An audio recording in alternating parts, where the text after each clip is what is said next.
Okay, there are probably 100 Poseidon Redwood reviews out on YouTube, but none of them have ever been done in the San Rafael swell. Alright, so things I like about this bike. Number one, the price. I paid $4.99 for this bike. It was a last call on the black metallic color, and oh, look at the cute little calf. And they sent me a $100 coupon after I added it to the cart. Yeah, sent me an email somehow that said, hey, you left this bike in your cart overnight, here's another $100 off. So yeah, I got it for $4.99. Couldn't resist. It seems to be, as others have said, a well put together bike. Decent enough components for what I'm going to use it for. Really like the tire clearance. Even though it's got some pretty meaty tires on it, it's got plenty of room for mud to shed between the tires and the frame. The drivetrain is surprisingly nice. I am kind of a SRAM bigot and would prefer SRAM, but this is fine. I've seen no problems with it so far. Shifts really nicely.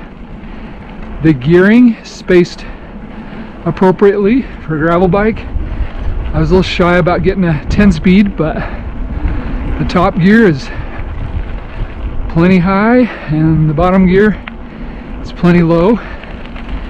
If I was bike packing, I might try to go down a tooth or two on the front chainring just so I can climb a little better, have a little more torque in the climbs. But otherwise, it's perfect.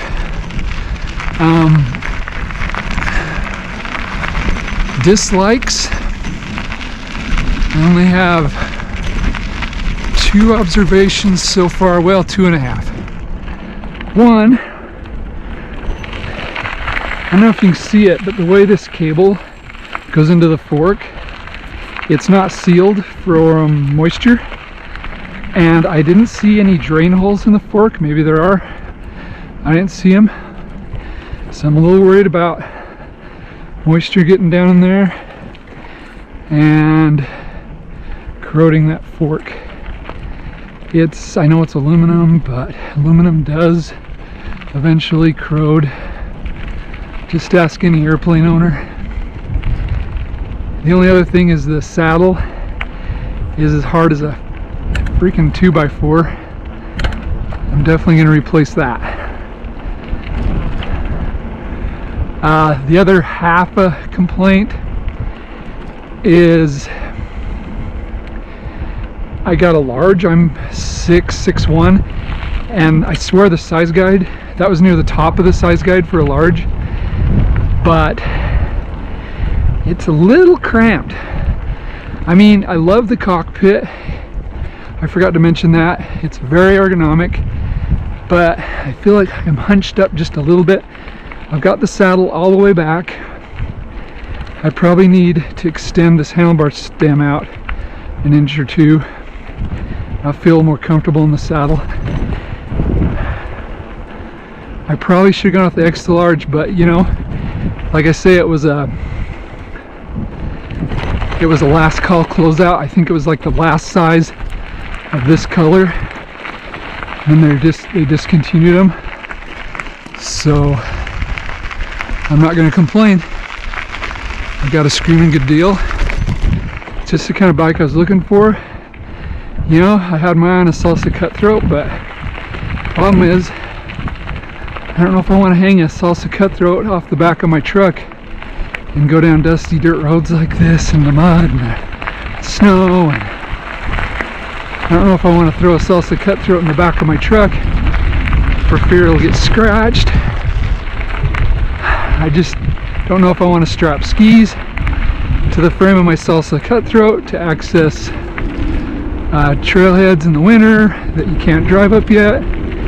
There's just a lot of things I want to use this bike for, And if a $4.99 bike gets scratched, I'm not gonna cry. So it's gonna be my beater, and if it gets a few fun marks along the way, I'm not gonna shed a tear. I'm just gonna keep pedaling. Okay, we made it to the petroglyph panels. All I've done to the bike so far is add this top tube bag, the pump, and the water bottle holder. I'm gonna replace the saddle, and I think it'll do it for me.